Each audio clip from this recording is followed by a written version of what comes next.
Aqui para mim já aparece o início da gravação. Então, a partir deste momento, declaro aberta a sessão de julgamento virtual da 8ª Câmara Julgadora do Tribunal de Impostos e Taxas do dia 6 de maio de 2022. Todos presentes. E iniciando a sessão no EPAT. Todos confirmaram presença. Temos 2 processos, seguindo a ordem da pauta. Temos a presença do Dr. Heitor, que eu acredito que vai acompanhar o julgamento da Drogaria São Paulo. É um recurso ordinário de relatoria do Dr. Ramon e pedido de vista minha.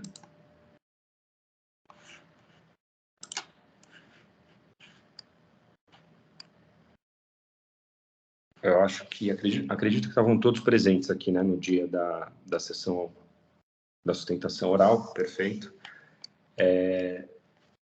Doutor Ramon, se me permite, para que também a gente não tome bastante tempo, eu poderia já partir para o... Meu voto é bem curto, é bem resumido. Já falaria das 2 acusações. E aí, na sequência, se o senhor quiser fazer algum esclarecimento quanto ao seu posicionamento, fica com a palavra, ok? Mas eu acho que não tem grande complexidade, especialmente porque, assim, é o posicionamento que eu adoto desde o primeiro processo que eu participei de julgamento. Em relação... Então, são 2 acusações. A primeira de crédito indevido e a segunda, falta de apresentação de informações. O Dr. Ramon está pela manutenção da decisão de primeira instância, ou seja, pela manutenção dos 2 itens, pela procedência do AIM nos 2 itens, e de vista para divergir quanto ao item 1, que é de crédito indevido. Então, eu vou disponibilizar, desculpa, não disponibilizei meu voto.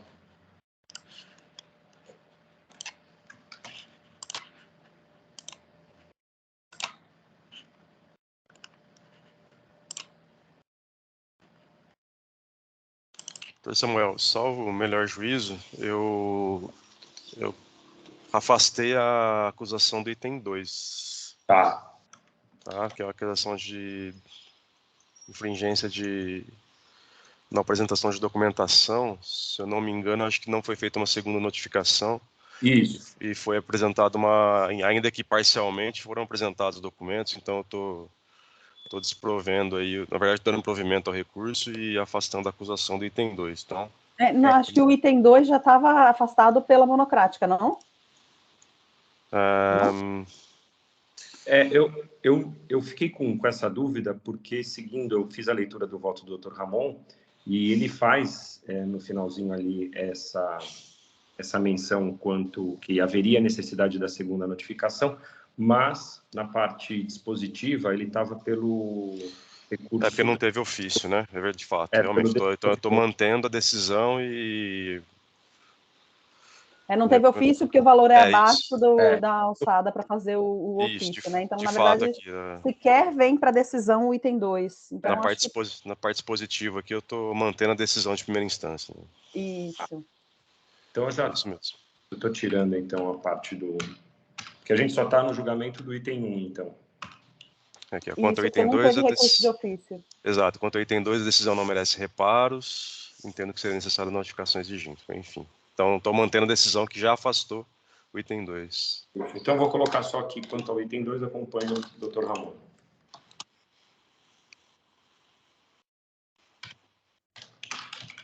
Na verdade, como não tem recurso de ofício, a decisão do item 2 foi definitiva, né? Exato. Então, eu não vou nem me manifestar. Eu estava me manifestando. O doutor Ramon citou no voto, mas assim, só para esclarecer que ele concorda, mas realmente não nos cabe decidir sobre ela.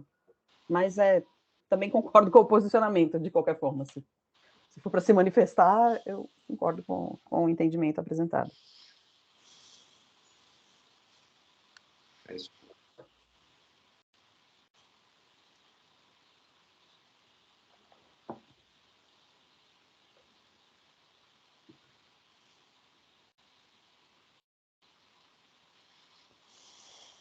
Feito, já está disponível para vocês. A acusação versa sobre creditamento indevido de ICMS decorrente de lançamentos na AGI originados de decisões transitadas em julgado que afastaram a incidência do ICM sobre encargos de financiamento e taxa de administração relativos aos pagamentos com cartão de crédito e débito. Taxa de administração, isso aí. Que é a discussão, né? Com a devida vênia ao juiz relator, discordo do voto quanto à interpretação dada à decisão prolatada na apelação, que transitou em julgado em 8 de fevereiro de 2010, não tendo a Procuradoria opostos embargos, nem tampouco ingressado com ação rescisória. Na ementa do acórdão, folhas 199 a 202, ficou consignado que a fundamentação da decisão possui lastro na súmula 237 do STJ. Contudo, dando sequência ao voto, o nobre desembargador relator deu total provimento ao pedido constante na inicial, folhas 197 e 202. Logo, logrou êxito a recorrente quanto à exclusão, além dos encargos financeiros e despesas com financiamento, da taxa de administração de cartão de crédito e débito. Neste passo, de acordo com a jurisprudência do STJ, os motivos de decidir não fazem coisa julgada, mas tão somente a parte dispositiva quanto à procedência ou não do pedido. Ademais, não consta no AIM violação às portarias CAT números 83 de 91 e 17 de 99. Esses dois pontos que foram utilizados pelo Dr. Ramon, que ele falou, olha, eu entendo que a taxa de administração não está abarcada na decisão, né, judicial, e também a recorrente não cumpriu, quando do creditamento, as regras das portarias CAT 83 de 91 e 17 de 99. Então, eu entendo que, nesse caso, como não consta como fundamento tais violações, também não acolho esse argumento. Por fim, aludido acórdão não condicionou o aproveitamento dos créditos à regra prevista no artigo 166 do CTN. Logo, não há que exigir da recorrente a comprovação de que teria assumido o encargo financeiro do imposto correspondente. Com efeito, voto pela improcedência do item 1 do AIM. Por todo exposto, conheço do recurso ordinário e dou-lhe provimento. A discussão, doutor Faisal, a doutora Daniela, acredito, acho que já tem enfrentado esse processo, né? E acho que o Faisal mencionou que não teria. É isso mesmo? Correto, não, a primeira vez realmente. O fato aqui é assim, tem uma ação judicial, que foi proposta lá em 2005, pedindo a exclusão das taxas, dos encargos de financiamento e taxa de administração relativas a cartão de crédito e débito. Vem uma apelação que realmente ela aborda tão somente os encargos de financiamento, mas na parte dispositiva dá provimento integral à apelação do contribuinte. Então, aí ficou a discussão. Ela não falou de taxa de administração, mas dá provimento integral à apelação. E aí, taxa de administração está ou não está abarcada pela decisão que transitou em julgado? Posteriormente, não foram opostos embargos pela Procuradoria, nem ação rescisória. Passou. Teve também uma questão de que tinha um MS para a realização dos depósitos judiciais, teve autorização para levantamento desses valores com o fim da ação. Então, este é o cenário. Claro que tem toda uma discussão aí relacionada aqui. Mas os produtos são sujeitos a ST, o contribuinte não comprova. Como é que fez esse cálculo? Como é que considerou? Tem toda essa discussão. É verdade. Mas eu entendo que transitou em julgado foi o acórdão relativo à apelação, onde que foi dado integral provimento a todos essas rubricas, né?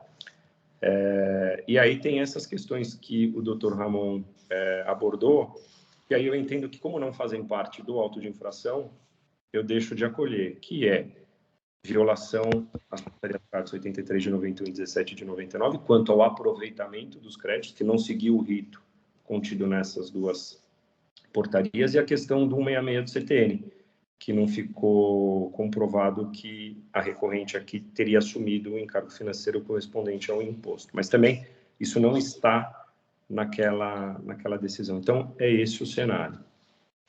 E, doutor, a palavra, por favor. Justamente, o doutor Samuel bem resumiu, porém, eu gostaria de ressaltar alguns pontos. Então, o primeiro ponto é, com relação ao trânsito em julgado de decisão, de fato, houve um mandado de segurança em 2005, com o trânsito em julgado, de fato, que inclusive autorizou o levantamento dos valores retroativos, né, à data do ingresso da ação. Em seguida houve uma ação ordinária, né, com um pedido no mesmo sentido do mandado de segurança, e aí que fundamentou no dispositivo, na súmula 237, que é o cerne da questão processual aqui.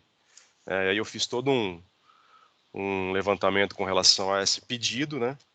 Ao final, eu concluí que o pedido, embora abarcasse taxa de administração e taxa de financiamento, a súmula que fundamentou o dispositivo, né, e a gente sabe que, muito embora os motivos da ação não transitem em julgado, mas elas servem, tanto no Código de Processo Civil da época como atualmente, para delimitar os limites objetivos da decisão. Eu entendi que aquela decisão foi uma decisão infrapetita, ou citrapetita, ou seja, ela, embora tenha dado total provimento, ela se deu provimento nos termos da súmula 237, que não abarcou a questão da taxa de administração. Ainda que superada essa questão, como bem apontado pelo Dr. Samuel, eu trouxe aqui também a questão da alteração fática e jurídica de todo o crédito tomado pelo contribuinte. Então, naquela oportunidade, inclusive, ressalvando aqui, ele se fundamentou sim, na verdade, ele pediu a não aplicação da 166, então o pedido da ação judicial foi com fundamento na 166 e foi afastado naquela oportunidade. Com a alteração jurídica do recolhimento do tributo do contribuinte para a substituição tributária, o pedido perdeu todo o sentido de ser, né? Porque todo o recolhimento foi feito anteriormente, então não haveria por que se creditar, na medida em que ele não paga. Ele deveria sim pedir uma restituição de valores pagos na substituição tributária. Posso até te interromper, doutor Ramon? E faz sentido, porque a ação é só ICM, né? É só ICM. É interessante isso. A ação não fala de substituição tributária, não fala nada. Não, é só de crédito, na verdade, né? Crédito indevido ICM, né? De falta de pagamento. Então, e fala só ICM, né? Não fala ICMS-ST. É isso não fala, exatamente. Porém, se você faz um pedido de crédito de ICM, a questão do ST faz toda a diferença. Porque naquela oportunidade ele era o contribuinte de fato de direito do ICM. A partir da mudança legislativa, ele passa a ser o contribuinte de direito, né? Porque todo o recolhimento foi feito anteriormente. E aí, por isso que citei os dispositivos da portaria CAT, né? Porque seriam os pertinentes ao pedido de restituição, na verdade, não pedido de creditamento. Então, essa é a segunda questão, né? Houve uma alteração fática e jurídica essencial após o trânsito em julgado, que, no meu sentir, permite o fisco de cobrar o tributo, na medida em que foi feito um creditamento totalmente indevido, de acordo com a legislação vigente na época do creditamento. Ainda que, naquela oportunidade, ele tenha tido, se for esse o entendimento da Câmara, ele tenha tido uma decisão judicial transitada em julgado, e não é o meu entendimento também. Ainda que superado essa questão também da alteração fática e jurídica que ocorreu posteriormente, eu trago aqui uma questão de prova, porque a decisão judicial, ela pede e ela permite o creditamento desde que comprovado. E aí o fisco pediu e repediu ao contribuinte que apresentasse os relatórios e como foi feito esse creditamento. Olha, quanto foi pago de taxa de administração para que você possa se creditar, etc. E aí nessa parte que foi feita a acusação do item 2, ele apresentou parcialmente provas, mas não as provas da forma como foi feito o creditamento. Ou seja, o creditamento foi feito basicamente ao bel prazer do contribuinte, sem comprovação desse creditamento, e a gente sabe que o fisco pode exigir, ainda que seja direito constitucional da não cumulatividade, e não é o caso aqui, mas ainda que fosse, da não cumulatividade é um direito dele, o fisco pode exigir a forma como é feito esse creditamento, né? Ele deveria demonstrar isso ao fisco, e isso não foi feito. Então, por 3 razões principais aqui, a questão processual do trânsito em julgado, que eu entendo que não ocorreu. Se ocorresse, houve um fato superveniente, como a legislação superveniente, que não permite o aproveitamento daquela decisão judicial transitada em julgado, à medida em que não se trata mais de crédito, direito ao crédito, mas sim de restituição. Ainda que superado isso, para dar atendimento à decisão, à suposta decisão transitada em julgado, o contribuinte não cumpriu as determinações do fisco ou as requisições do fisco para comprovar o crédito. Então, por esse motivo, e fundamentado aqui em diversos precedentes aqui das câmaras, o contribuinte cita alguns precedentes de recurso que estão em recurso especial, ainda não decididos definitivamente, mas muitos outros no sentido contrário. Trago aqui também no item 102 da decisão, no sentido de manter a acusação de crédito devido. Houve uma certa, alguns julgados de procedência nos primeiros casos que chegaram ao tribunal, principalmente pelo Dr. Belmar, salvo engano na 5ª Câmara, e ele também já mudou o entendimento dele, já não dá procedência a esses casos. Houve um overruling aí do entendimento dele, mas hoje praticamente, eu não conheci o posicionamento do Dr. Samuel, mas pelas pesquisas que eu fiz, praticamente todas as câmaras têm dado provimento ao AIM, mantendo a acusação de crédito indevido. Nesse Inclusive sentido, é superior, né? Inclusive é superior, exato. Então, hoje é praticamente pacífico aí que a manutenção do crédito, embora há notícias não comprovadas em sede administrativo, de que até com um colega nosso, o Dr. Bruno, que era patrono do autuado na época, comentou que estaria ganhando no judiciário, mas por fundamentos totalmente alheios à nossa discussão aqui, aparentemente por questão de alteração de acusação, em tese porque a acusação seria baseada no parecer da Procuradoria, o que eu discordo totalmente, data máxima vem no Tribunal de Justiça, porque o parecer ele não fundamentou a decisão, não fundamentou o AIM, o fundamento do AIM é a legislação tributária paulista de crédito indevido, mas enfim, a gente não tem esses elementos aqui nesse processo, nem naqueles em que eu pesquisei, ainda não chegou a nós qualquer tipo de notícia nesse sentido, então por isso que eu estou dando... negando o provimento ao recurso ordinário, mantendo o item 1 do AIM e mantendo a decisão quanto ao item 2. Obrigado pelos esclarecimentos, doutor Ramon. Parabéns pelo voto novamente. E, doutor Samuel, também obrigado pelos esclarecimentos e pelo voto. Parabéns pelo voto.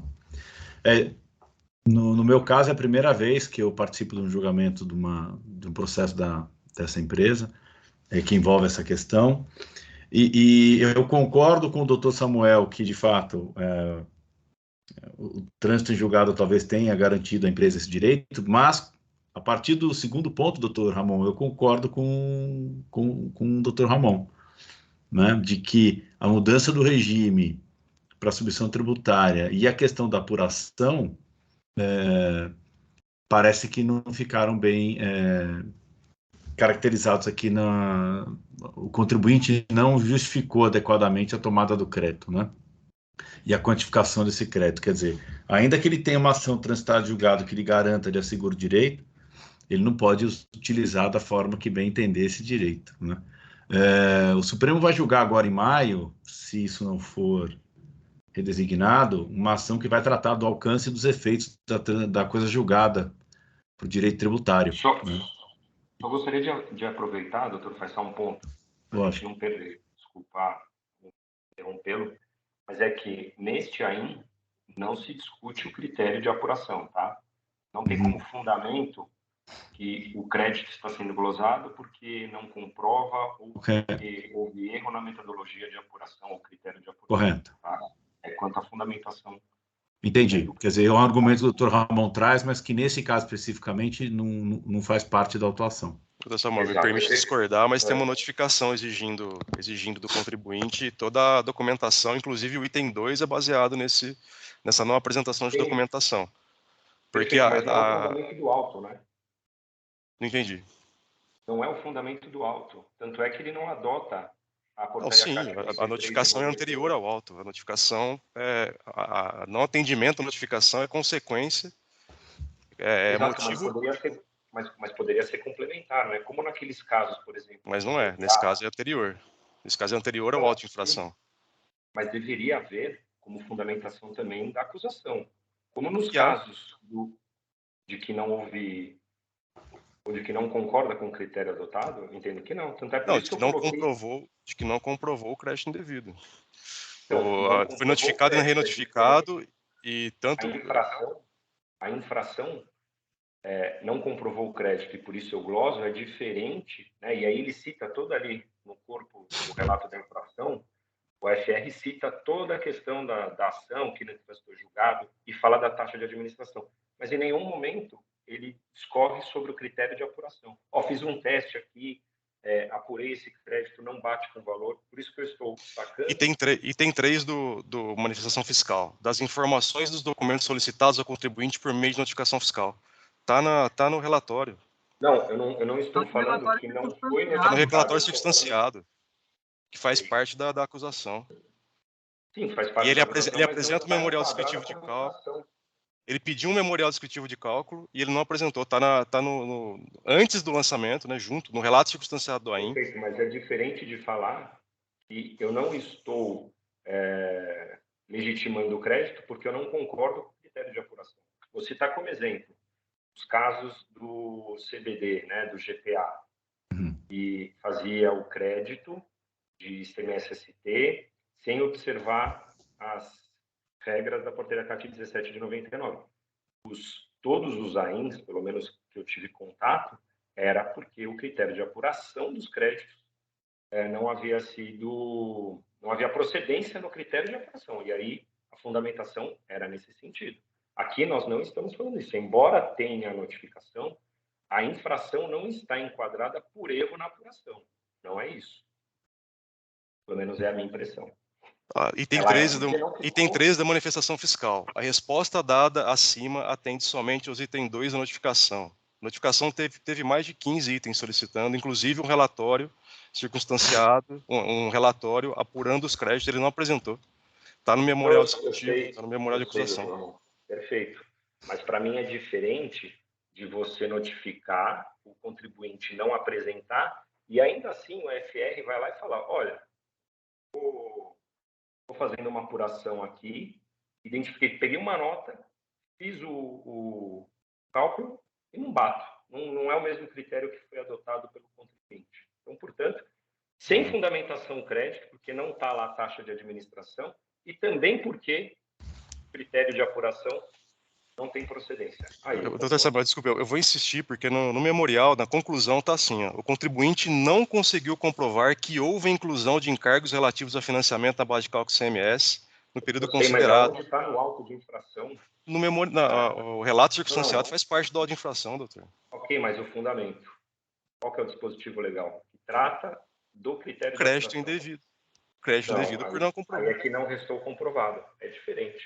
Qual que é o item da acusação da legislação? Vamos ver aqui. 85.2J, é outras hipóteses. Ou seja, aquelas que abarca geral. Então, para mim, tá dentro. Mas, enfim, é uma discordância que a gente tem. Eu concordo que em outro... Doutor Samuel entende que o fiscal deveria ter feito aí alguma análise, ainda que por amostragem dos cálculos que foram feitos, né? E o doutor Ramon está dizendo que, como não foi apresentado, ele pode considerar que os cálculos não estão comprovados. Exato. Basicamente é isso. De qualquer forma, acho que a mudança do regime... Só um outro ponto também. Ou até, aí com o bem lembrado pelo doutor Ramon, a questão de que as mercadorias passaram ao regime de substituição tributária, e aí sim falou, olha, inclusive... Passou para ST. Está no relato também.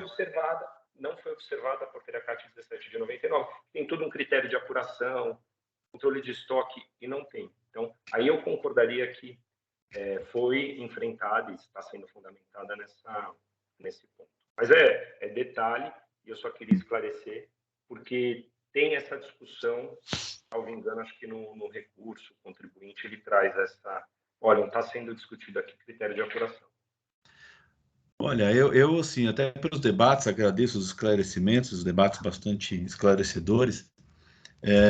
Eu, embora entenda que a empresa até tenha assegurado o direito no processo, a mudança do regime e a falta de esclarecimento e de demonstração do valor, né, do crédito, e nessa parte eu concordo com o doutor Ramon. Não sei se eu devo fazer uma preferência ou simplesmente acompanho o voto, como acharem melhor.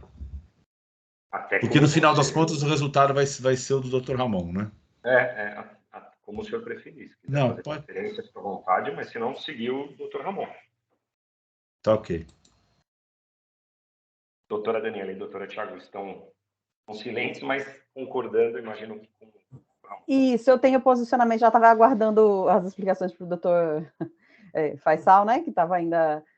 mas eu tenho posicionamento já firmado quanto a essa matéria, né, já tive a oportunidade de analisar e votar algumas vezes esse tema, e eu acompanho o entendimento do doutor Ramon, em especial porque nos próprios processos, tanto no de mandado de segurança, quanto no... Ele tem 2 processos, né, ele tem um mandado de segurança, e ele tem um outro que é uma ação ordinária. Isso, uma declaratória. E aí, nos 2 processos, já na inicial, né, que tive a oportunidade de ter contato nos outros julgamentos, ele chega a falar que o que ele está pedindo é um direito em tese e que em momento algum é afastado o direito da Fazenda analisar e verificar as contas. E aí eu concordo com o doutor Faisal, ou com o doutor Ramon, no entendimento de que, embora o item 2, que é o de falta de atendimento à notificação fiscal, não subsiste porque o contribuinte respondeu, ele não prestou as informações completas, mas ele respondeu.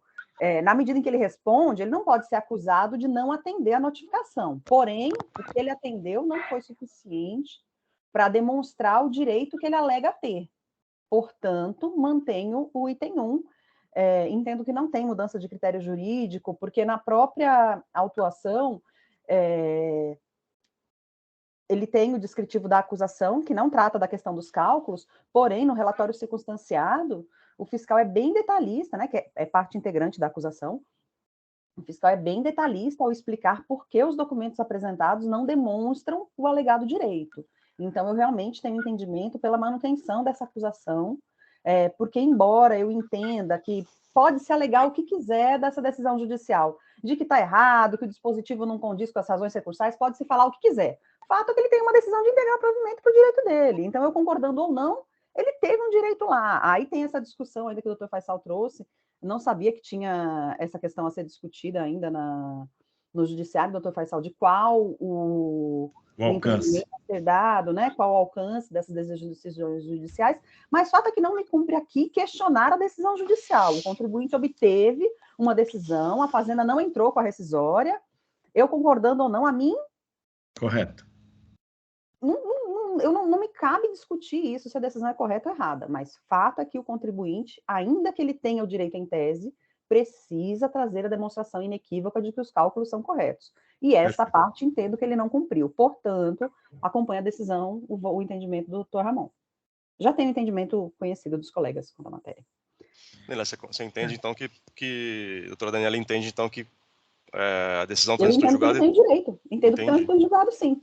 Mas eu não vou nem fazer preferência, nem nada. Eu vou acompanhar o seu voto, porque acho que é uma discussão que já está bem avançada aqui. Eu sei que o seu voto é pelos 2 pontos, né? Tanto pelo entendimento de que a decisão teria um... Não estou questionando, é só para entender seu posicionamento. Isso, mas eu entendo que ele, sim, ele obteve o direito lá. Eu concordando com a decisão ou não, achando que a decisão é nula ou não me cabe... Aí ele eu obteve concordo o direito com em tese. a doutora Daniela. Ele obteve o direito em tese. Até, doutor Samuel, vou pedir licença, eu vou pedir preferência só para esclarecer que nessa parte eu não concordo com o doutor Ramon, mas no mais eu vou acompanhar. O crédito não está abrangido pelo período da ação, né? Anterior, vamos dizer assim. E por ser tributo de trato sucessivo e houve essa alteração legislativa e factual, tanto que o fundamento dele no pedido do processo é para não aplicação da 166. Na medida em que passa a ser substituição tributária, é totalmente diverso. Ele deveria aplicar 166. Então, assim, para mim... Mas é que para o período que não tinha substituição tributária, ele tem um mandado de segurança. A partir do momento que entra a substituição tributária... Não é isso. Ele tem a declaratória. Não é esse o caso? Não. Então mandado de segurança abrangeu 2005 para trás. Isso. Tá? A substituição tributária vem em 2009. E o crédito indevido aqui a partir de... então esse crédito está de geralmente é 2013, Ramon. Isso mesmo. É 2013 para frente, mais ou menos, né? Geralmente... Não está aqui na O acusação. mandado de segurança só para trás, ele não Só pede para que trás. seja reconhecido Não. Aí ele O mandado de segurança era só como pra trás. ordinária. Ele entrou como ordinária de. declaratório. Que é a Isso, declaratória. exatamente. Então, eu entendo que, ainda que. Quer dizer, são 4 pontos, na verdade, né? Eu entendi que não transitou em julgado a questão do administrativo. Ainda que transitasse em julgado administrativo, houve essa alteração fática no sentido de que não tem aplicabilidade posterior. A questão fática também, a aplicação do 166. E isso, para mim, ficou bem claro no relatório circunstanciado do fiscal, e a acusação ela é naquela crédito indevido geral, né? Outras hipóteses de crédito indevido, não é específico para uma determinada norma. E essas portarias que eu citei aqui, poderia considerar até obter dictum, porque a acusação principal é crédito indevido por falta de observância de procedimento de restituição, né? Não é nem crédito, não tinha nem direito a crédito, no caso. Mas eu entendo, eu conheço o posicionamento. O Dr. Belmar, quando alterou o entendimento, ele alterou nesse sentido também, de manter o trânsito em julgado, mas reconhecer a falta de comprovação de crédito. É isso mesmo. Mas é aí, só para complementar... Eu discuti muito com ele esse processo, embora não estivéssemos na mesma Câmara, nós discutimos muito esse processo e chegamos a esse entendimento. Discutimos muito. Só para complementar, e aí só puxando para o Dr. Faisal, é aí que vem a minha discordância de que, então, perfeito, concorda-se que trânsito em julgado? Perfeito. Então, não concordo com a apuração, aí é outra acusação. Ainda que você se utilize do mesmo dispositivo legal e da mesma penalidade, a descrição do relato da acusação tem que ser outra. Tem uma questão que o STF também já definiu que as taxas de administração não compõem não integra a base de cálculo, né? Deve ser incluído na base de cálculo, nas taxas de administração. Então, mas aí a gente tem desculpa, doutor Tiago, mas aí a gente tem especificamente desse contribuinte, ainda que seja o único do Estado de São Paulo, trânsito em julgado, né? E aí que vem essa discussão, trânsito ou não. Era só para comentar, só com o STF. Por isso que esse julgamento que vai ter do STF agora em maio é importante, porque ele pega alguns casos como o do IPI, alguns casos de contribuintes que tiveram trânsito em julgado favorável, e ele vai rever o alcance disso, se isso continua valendo mesmo com a mudança do entendimento ou não. E aí, se o STF entender que sim, no caso especificamente desse contribuinte aqui autuado, ainda que não se concorde ou que tenha mudado o entendimento do STF, se ele tem o trânsito em julgado, ele vai manter o direito. Esse é o ponto. É isso que o STF vai decidir. Não, é só para contribuir com o debate aqui, eu trouxe... Recentemente, no dia 22 de março, teve uma sessão da Câmara Superior que julgou 3 processos da Drogaria São Paulo e os AINs foram mantidos, assim, à unanimidade, entendeu? Inclusive, superando essa questão superando, vou dizer dessa maneira, dizendo que a Drogaria São Paulo foi notificada, entendeu? A esclarecer os cálculos, que além da questão dessa ação judicial, que uns concordam, outros não concordam, mas essa questão dos cálculos, de demonstrar o direito do crédito, porque a gente não pode se creditar ao bel prazer, né? Então, essa questão é importante, né? E tem até um voto do Dr. Edson Corazza aqui, que ele cita expressamente no AIN 406.751. Ele cita expressamente o relatório circunstanciado, enfatiza a questão do memorial descritivo de cálculo, e ele fala, vê-se assim de imediato, que 2 foram as razões que determinaram o lançamento fiscal. A primeira foi o fato da decisão judicial transitada em julgado não ter abarcado a exclusão das taxas de administração e a não demonstração dos valores creditados como exigido pelas autoridades fiscais. Assim, não há o que se falar quanto ao julgamento extra petita ou mudança de critério.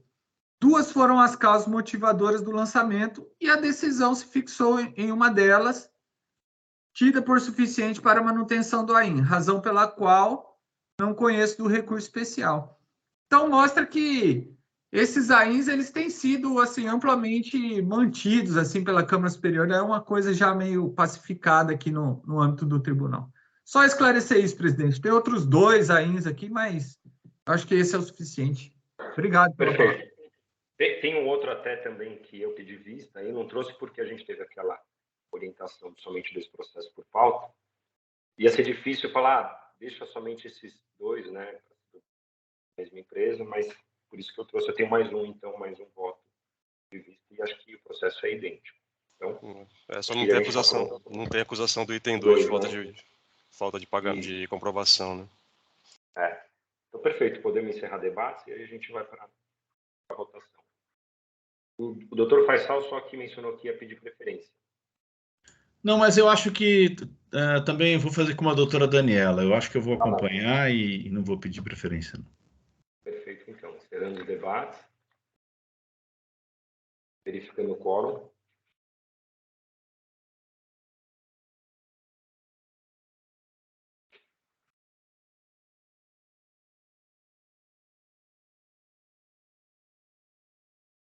Todos confirmaram presença, iniciando a votação.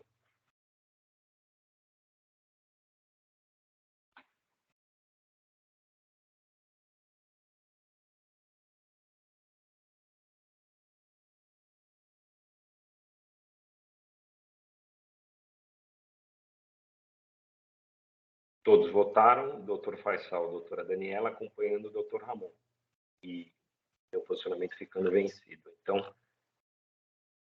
encerrando a votação de julgamento do AIN 41.10.716, Drogaria São Paulo, S.A., pelo conhecimento do recurso ordinário e seu não provimento nos termos do voto do doutor Ramon. Julgamento encerrado.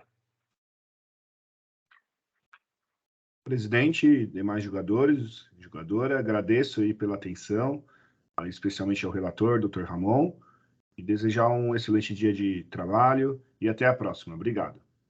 Obrigado, doutor Heitor. Próximo processo é o AIN 41.13.305, Método Indústria e Comércio Limitada, relatoria do Dr. Faisal. Dr. Faisal, acho que acredito que não tenha ninguém para acompanhar, nem para sustentação oral. Então, pode iniciar, por favor.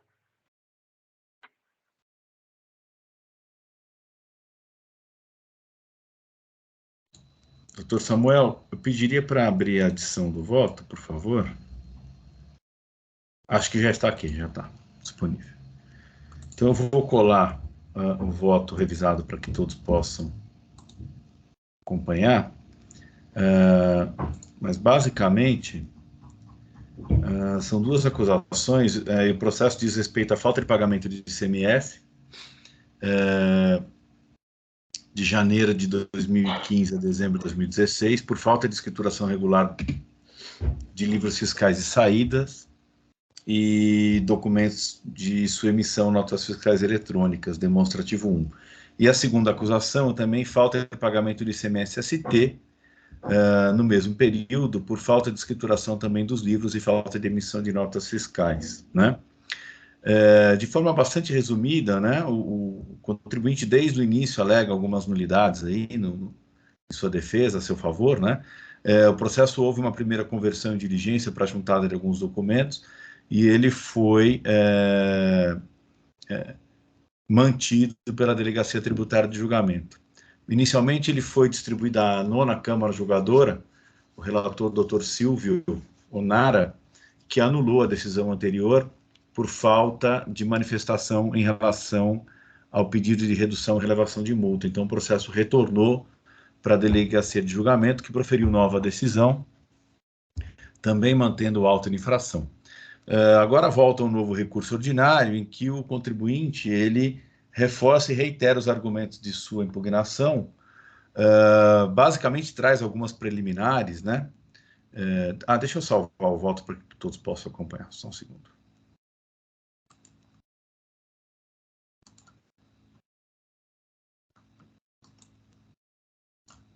Só um momento.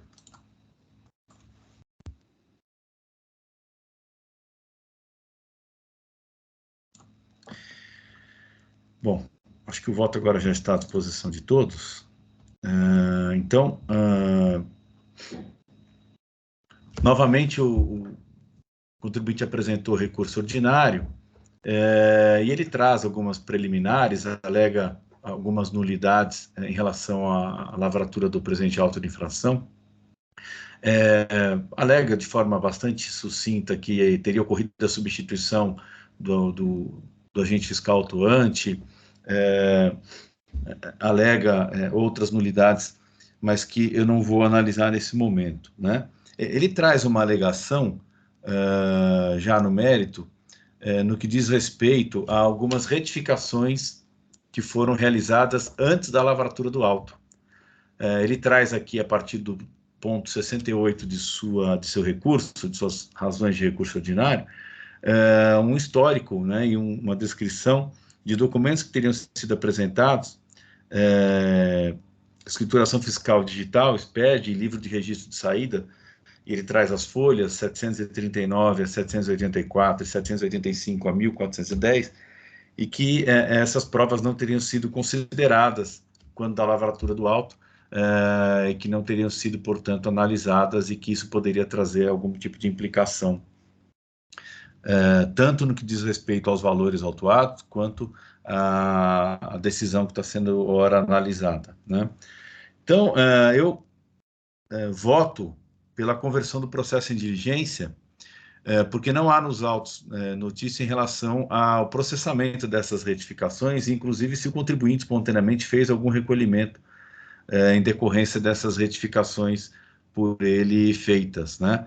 Então, de novo, não há espontaneidade aqui, porque ele de fato fez essas retificações após o início da ação fiscal, mas antes da lavratura do auto. E segundo o argumenta o contribuinte, essas retificações não foram consideradas quando da lavratura do AIM, e que isso poderia trazer cobrança em duplicidade. Então, em busca da verdade material e para se evitar uma cobrança em duplicidade, e até mesmo alguma alegação de cerceamento de defesa, supressão de instância, que o contribuinte inclusive faz aqui no seu recurso, eu voto pela conversão do processo em diligência para que o auditor fiscal, né, se manifeste sobre os documentos juntados às folhas 734, 738, 740, 784, inclusive se manifestando no sentido de verificar se essas retificações, esses documentos anexados, refletem de alguma forma o que restou autuado. Então, de forma bastante resumida, é assim que voto. Devolvo a palavra ao doutor Samuel. Obrigado, doutor Samuel. Obrigado, doutor Faisal. Parabenizo pelo voto. Ficou claro. Realmente, analisando os autos, não consta tal análise, né? E também entendo que é de extrema importância essa apresentação das considerações relativas a esses documentos. Então, vou acompanhá-lo. Doutora Daniela, doutor Ramon, doutor Thiago, fiquem à vontade.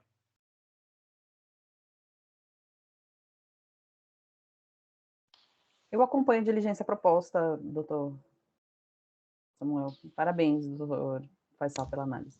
Obrigado. Parabenizar o doutor Faisal pela análise e pela diligência, em solicitar a diligência, né? Porque, de fato, há uma documentação apresentada, a sua dúvida é se ela não foi levada em consideração ou se foi levada em consideração, mas não há prova de pagamento, é isso, né? Correto. Perfeito, eu vou acompanhá-lo. Eu, particularmente, presidente, eu tô, assim, desconfortável com essa diligência. Eu sei que os colegas já afirmaram alguma opinião a respeito, mas eu entendo que se não houve denúncia espontânea, né,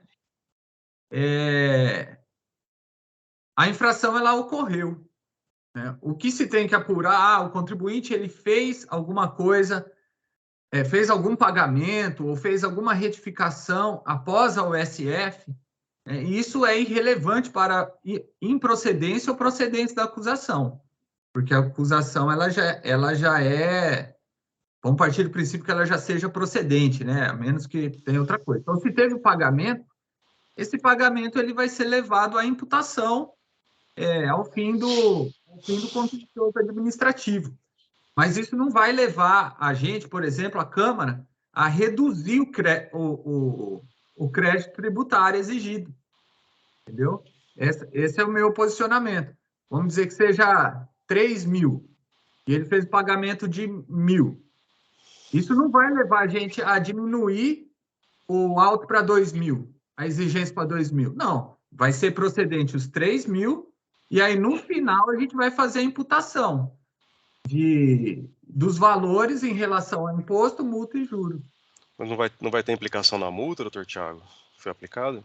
Não, porque a multa, porque senão, antes de ser autuado, todo mundo poderia ir lá fazer um pagamento. É que a notificação que ele recebeu, salvo o doutor Faisal pode me corrigir, mas ele recebeu uma notificação justamente para correção das informações. Correto, inclusive ele alega a legislação dos conformes a seu favor, alguma coisa nesse sentido.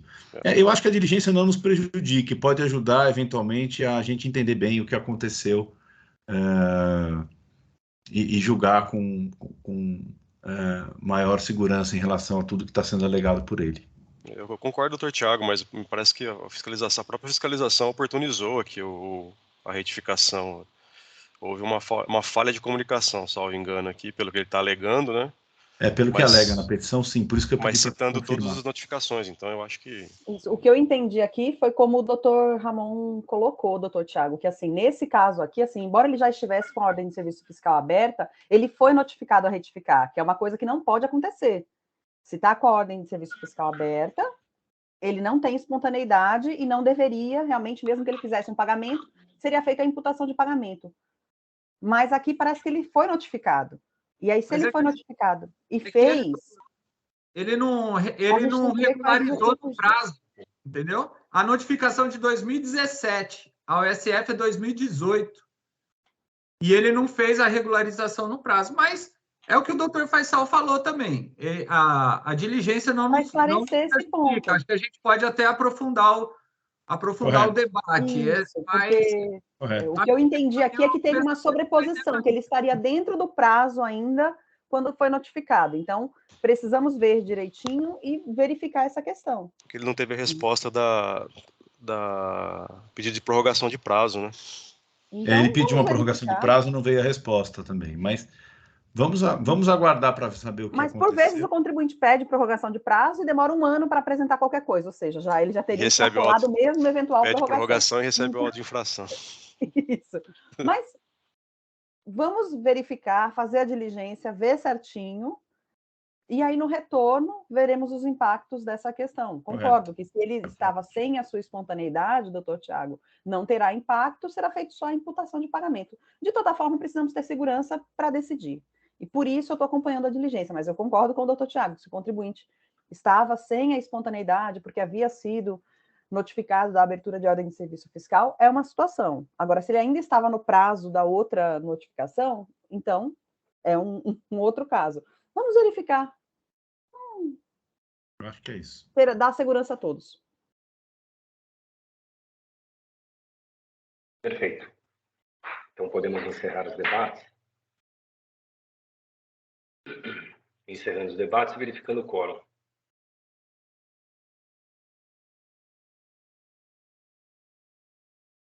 Todos confirmaram? Iniciando a votação.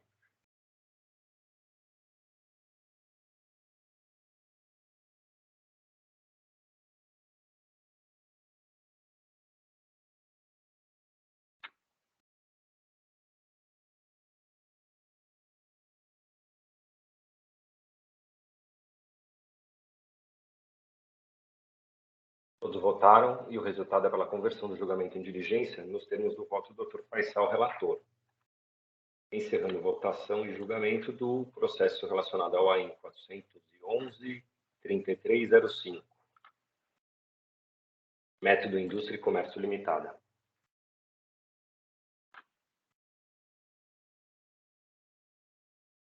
Então, a partir deste momento, declaro encerrada a sessão de julgamento virtual da 8ª Câmara Julgadora do Tribunal de Impostos e Taxas do dia 6 de maio de 2022.